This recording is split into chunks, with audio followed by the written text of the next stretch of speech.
عزیزو، آج ہم لوگ علم بدیع اور اس سے متعلق مختلف صنعتوں پر گفتگو کریں گے۔ علم بدیع کو علم معانی بھی کہا جاتا ہے۔ اس سے کلام کے معنوی یا ظاہری حسن میں اضافہ ہوتا ہے۔ کلام میں حسن، اثر اور زور پیدا کرنے کے لیے اسے بہت سی خوبیوں کے ساتھ پیش کیا جاتا ہے۔ قواعد کی زبان میں انہیں صنائع بدائع کے نام سے جانتے ہیں۔ صنائع صنعت کی جمع ہے، اس کا مطلب ہے کاریگری، ہنرمندی، اور بدائع بدیع کی جمع ہے، اس کا مطلب ہے تازگی اور انوکھا پن۔ صنائع بدائع کو شاعری کا زیور کہا گیا ہے۔ ان سے شعر کو لفظی اور معنوی دونوں اعتبار سے سجایا جاتا ہے۔ شعر میں صنعتوں کا استعمال بذات خود شاعری کا مقصد نہیں، اور نہ ہی کسی صنعت کا استعمال شاعری کا اصل مقصد ہوتا ہے، لیکن ان سے شعر کے حسن اور تاثر میں اضافہ ہو جاتا ہے۔ شعر میں لفظی اور معنوی دو طرح کی خوبیاں یعنی صنائع لفظی اور صنائع معنوی ہوتی ہیں۔ علم بدیع یا علم معنی کے ذریعہ کلام میں استعمال ہونے والی صنعتوں کا مطالعہ کیا جاتا ہے۔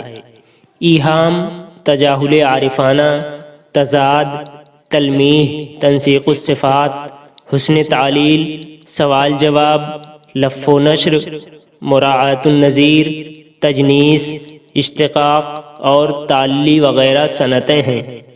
ان صنعتوں میں سے ہم لوگ تضاد اور تلمیح پر گفتگو کر چکے ہیں۔ آج ہم لوگ ایہام، تجاہل عارفانہ اور تنسیق الصفات پر بات کریں گے۔ If you guys like the video, don't forget to like and share. Please subscribe to my channel and click the bell icon to get notification about all my new videos. ایہام کے لفظی معنی وہم میں ڈالنا کے ہیں۔ شعر یا مصرع میں ایسے الفاظ کا استعمال کرنا جس کے دو معنی ہوں، ایک معنی قریب ہو، دوسرا معنی بعید۔ سننے یا پڑھنے والے کا ذہن معنی قریب کی طرف منتقل ہو، لیکن شاعر کی مراد معنی بعید ہو۔ مثال کے لیے یہ شعر دیکھیں: ہجر میں گھل گھل کے آدھا ہو گیا، لے مسیحا اب میں موسیٰ ہو گیا۔ اس شعر میں موسیٰ کا قریبی معنی موسیٰ علیہ السلام ہے، لیکن شاعر نے دور کا معنی مراد لیتے ہوئے موسیٰ یعنی بال جیسا مراد لیا ہے۔ حالانکہ قاری کا ذہن فوری طور پر قریب کے معنی کی طرف جائے گا، کیونکہ موسیٰ سے پہلے مسیحا کا لفظ آیا ہے، اس لیے قاری موسیٰ سے موسیٰ علیہ السلام مراد لے گا۔ لیکن موسیٰ سے موسیٰ علیہ السلام مراد لینے پر شعر کا مفہوم پوری طرح سے واضح نہیں ہو پائے گا۔ ہاں، اگر موسیٰ سے بال جیسا مراد لیا جائے گا تو شعر کا مفہوم پوری طرح سے واضح ہو جائے گا۔ ایہام کی مثال کے لیے دوسرا شعر دیکھیے: اس کے رخسار دیکھ جیتا ہوں، عارضی میری زندگانی ہے۔ اس شعر میں عارضی کا قریبی معنی وقتی یا لمحاتی ہے، لیکن شاعر نے دور کا معنی مراد لیتے ہوئے عارضی یعنی دونوں رخسار مراد لیے ہیں۔ اس شعر میں بھی قاری کا ذہن زندگانی کی مناسبت سے عارضی بمعنی وقتی اور لمحاتی کی طرف جائے گا۔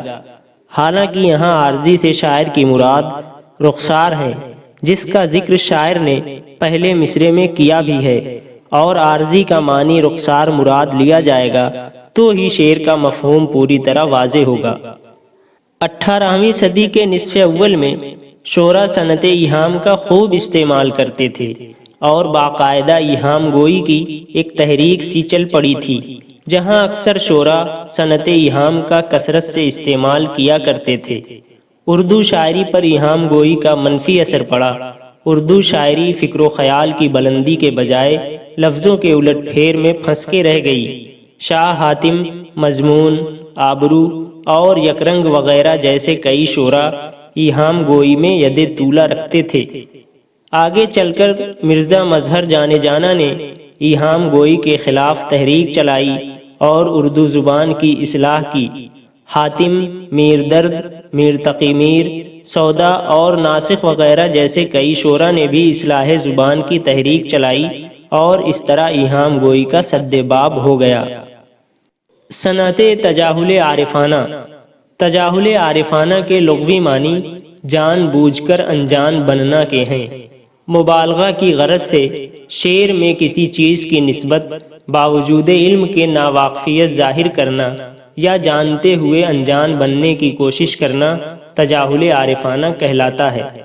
مثال کے لیے یہ شعر دیکھیں: صنم سنتے ہیں تیری بھی کمر ہے، کہاں ہے کس طرف کو ہے کدھر ہے۔ اس شعر میں شاعر پتلی کمر کی تعریف کرتے ہوئے کہہ رہا ہے کہ مجھے پتہ ہی نہیں کمر کہاں ہے، کس طرف کو ہے اور کدھر ہے۔ حالانکہ کمر کہاں ہے اسے معلوم ہے، لیکن جان بوجھ کر انجان بن رہا ہے۔